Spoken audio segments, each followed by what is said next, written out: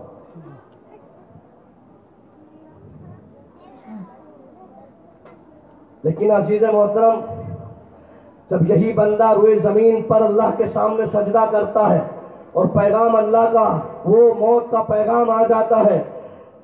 علماء فرماتے جب اس بندے کی روح قبض کی جاتی ہے، جب یہ دنیا سے رخصت ہوتا ہے تو آسمان کے وہ فرشتے روتے ہیں۔ وہ رونے کی کیفیت خوشی کی ہوتی ہے، لیکن روتے اس لیے ہیں کہ وہ دروازے یوں فخر محسوس کرتے ہیں کہ یہ آدمی ایسا تھا کہ اس کے لیے نامہ اعمال جو اس کے آتے تھے وہ بہت خوشبودار ہوتے تھے، اس کے اعمال بہت اچھے ہوتے تھے، اور جب اس کی روزی جاتی تھی تو برکت والی روزی جاتی تھی۔ جب وہ زمین پہ چلتا تھا زمین اس سے خوش ہوتی تھی، زمین اس پر رشک کرتی تھی، زمین اس سے کہتی تھی آج تو میرے اوپر چل رہا ہے، کل تو میرے نیچے جب آئے گا تو میرا برتاؤ بھی تیرے ساتھ وہی ہوگا جو آج تو میرے ساتھ کر رہا ہے، یعنی تو نرمی اختیار کر رہا ہے، تو میرے اوپر اکڑ کر نہیں چل رہا ہے، تو میرے اوپر عاجزی تواضع کے ساتھ چل رہا ہے، کل جب تو میرے پاس آئے گا تو میں تیرا اکرام کرنے کے لیے کھڑی ہوں۔ قبر اس سے یہ کہتی ہے جب وہ دنیا سے رخصت ہوتا ہے، جب قبر میں رکھا جاتا ہے، قبر اس سے سوال کرتی ہے سن اے ابن آدم، تو زمین کے اوپر چلتا تھا،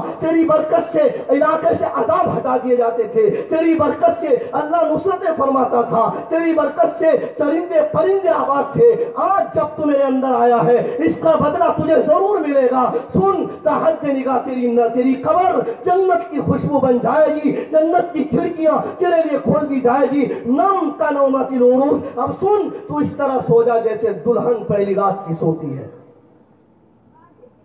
لیکن میرے عزیز جب فاسق و فاجر خدا کا نافرمان بندہ روئے زمین پر چلتا ہے، آسمان کے فرشتے اس پر لعنت کرتے ہیں، سدرۃ المنتہا کے فرشتے اس پر لعنت کرتے ہیں۔ اللہ تبارک و تعالی حکم دیتا جبریل سنو یہ بندہ یہ میرے زمین پر چلنے والا یہ شخص فلاں ابن فلاں،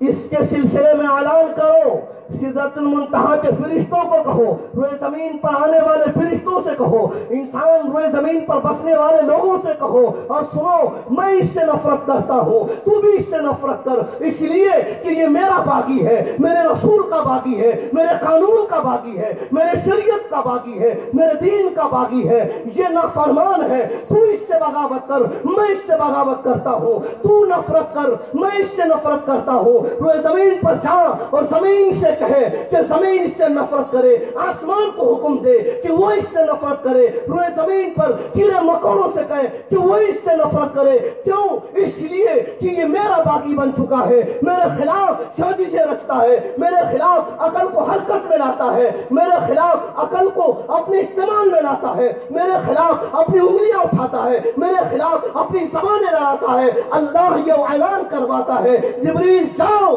تمام فرشتوں سے اعلان کر دو، وہ آتا ہے تمام فرشتوں کو حکم دیتا ہے فلاں ابن فلاں پر لعنت بھیجو، اولیاء لعنت بھیجے، صحابہ لعنت بھیجے، نبی لعنت بھیجے، تمام اللہ کے وہ محبوب بندے لعنت بھیجتے ہیں۔ زمین اس پر تنگ ہو جاتی ہے، جب وہ دنیا پر چلتا ہے اس زمین پر گھومتا ہے، قبر اس سے کہتی ہے، زمین اس سے کہتی ہے اے دنیا میں بسنے والے انسان، اے ابن آدم سن، آج تو اس زمین پہ اکڑ کر چل رہا ہے، آج تیری باری ہے، کل جب اللہ کا پیغام تو تک پہنچ جائے گا، جب تم میرے اندر آئے گا تو پھر میرے اعمال کو دیکھے گا، میری حرکت کو دیکھے گا، میرے معاملات کو دیکھے گا۔ جب وہ دنیا سے جاتا ہے میرے عزیز قبر اس سے کہتی ہے تو وہی شخص ہے جو روئے زمین پر فساد پھیلاتا تھا، تو وہی شخص ہے جس سے اللہ ناراض تھا، تو وہی شخص ہے جس سے رسول اللہ ناراض تھے، تو وہی شخص ہے جو شریعت کا باغی تھا، تو وہی شخص ہے جو مجھ پر اکڑ کے چلتا تھا۔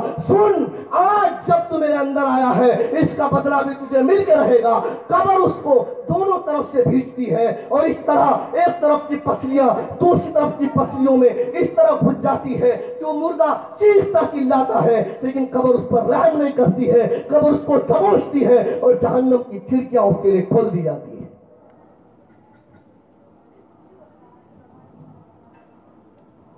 اس لیے میرے بزرگوں، میرے جوانوں، میری ماں اور بہنوں، ایک دن یہ دنیا چھوڑنی ہے، اور یہ حقیقت ہے، مسلم ہے، کہانی اور کہاوتیں نہیں ہیں میرے عزیز۔ ہمارے بیچ ایسے ایسے جنازے اٹھتے ہیں، اٹھتے آئے ہیں اور اٹھ رہے ہیں، اٹھیں گے، جن کا ہمیں تصور بھی ذہن میں نہیں ہوگا اور احساس بھی نہیں ہوا کہ ایسا بھی ہو سکتا ہے۔ اچانک موت کے ہاتھ سے ایک نوجوان اپنی شادی کا انتظام کر رہا ہے، پنڈال اور شامیانے لگے ہیں، اور اپنی بیوی کے لیے جوڑا خرید رہا ہے، خوشیوں کا ماحول ہے، اور تمام تر رشتہ داروں میں خوشیوں کی لہر ہے، اور دلہن کے آنے کی خوشی ہے، رشتہ بہت اچھا اور عمدہ ہے، خوشی کا ماحول سجا ہوا ہے، پنڈال سجا ہوا ہے، شامیانے لگ رہے ہیں، مہمانوں کی آمد و رفت ہے، کھانا قسم قسم کے تیار ہو رہے ہیں۔ ایسے موقع پر دولہا تیار ہو رہا ہے، اچانک اللہ حکم دیتا ہے اسرائیل کو، ملک الموت، اپنی فہرست کو پلٹ اور فلاں ابن فلاں کو دیکھ۔ تو جب وہ دیکھتا ہے، الہ العالمین، آج اس شخص کو یہ پیغام دیا جاتا ہے کہ اس کو موت واقع ہونی چاہیے، آج کی روزی اس کی روئے زمین پر آخری ہے، آج کے بعد اس کی کوئی روزی نہیں ہے۔ اللہ حکم دیتا ہے، جاؤ، جس حال میں بھی ہو اس کو لاؤ، اٹھا کر کے لاؤ۔ وہ شامیانے لگے ہوتے ہیں، دلہن اپنے شوہر کی بارات کا انتظار کر رہی ہوتی ہے، مہمان اپنے دولہے کا انتظار کر رہے ہوتے ہیں، تمام تر علاقوں میں اور رشتہ داروں میں خوشیوں کا ماحول سجا ہوا ہے، خوشیوں کی آمد و رفت ہے، قسم قسم کے غزوات، کھانوں کی تقسیم کی جا رہی ہے، اور اچانک اللہ کا حکم ہوتا ہے اور اس بیچ میں سے، اس پنڈال اور خوشیوں کے ماحول سے اس کو اٹھا لیا جاتا ہے۔ تو میرے عزیز فرمائیے، آپ سمجھیے کیا موت کس قدر حقیقت ہے، اور موت کا پیغام کس قدر اٹل ہے۔ وہ کسی پر رحم نہیں کرتی ہے۔